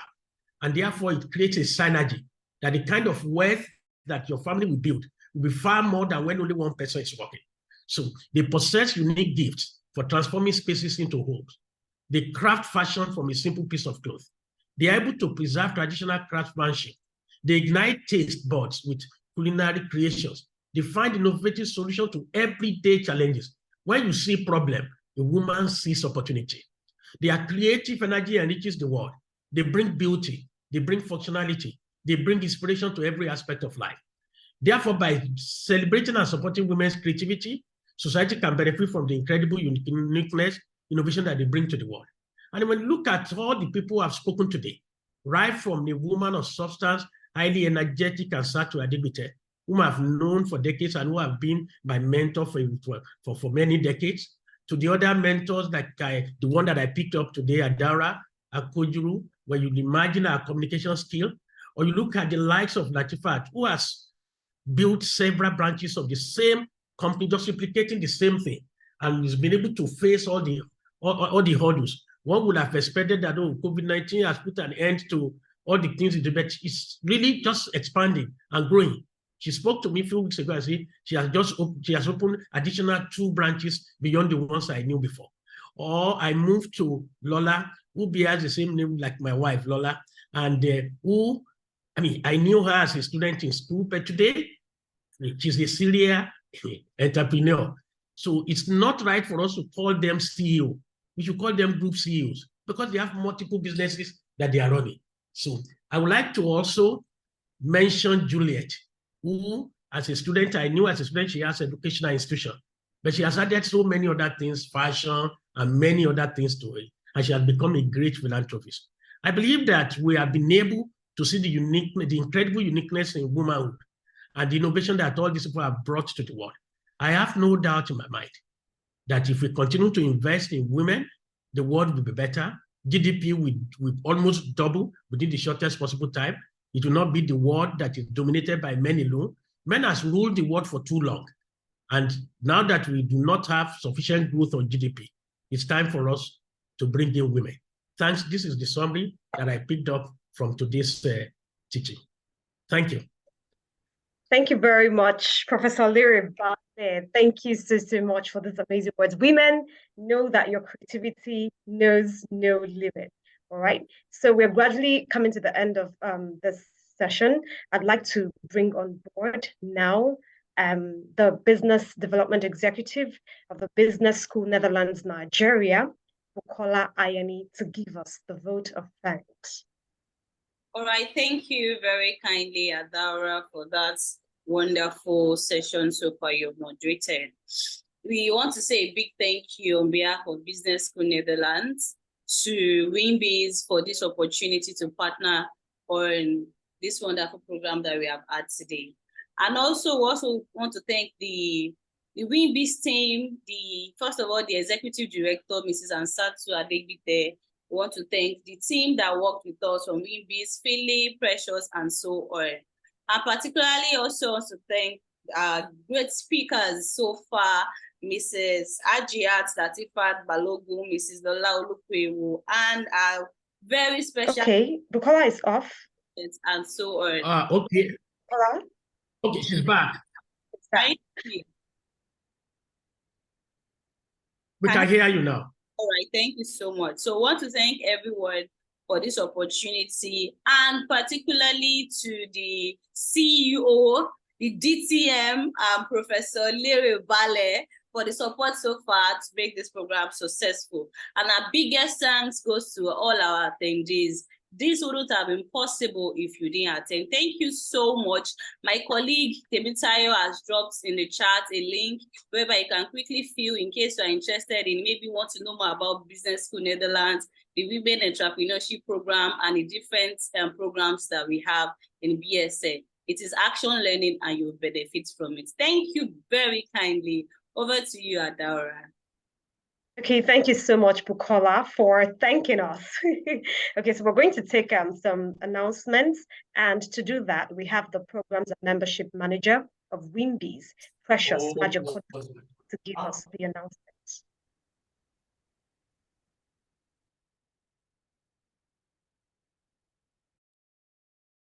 Good evening, everyone. Here? Can you hear me?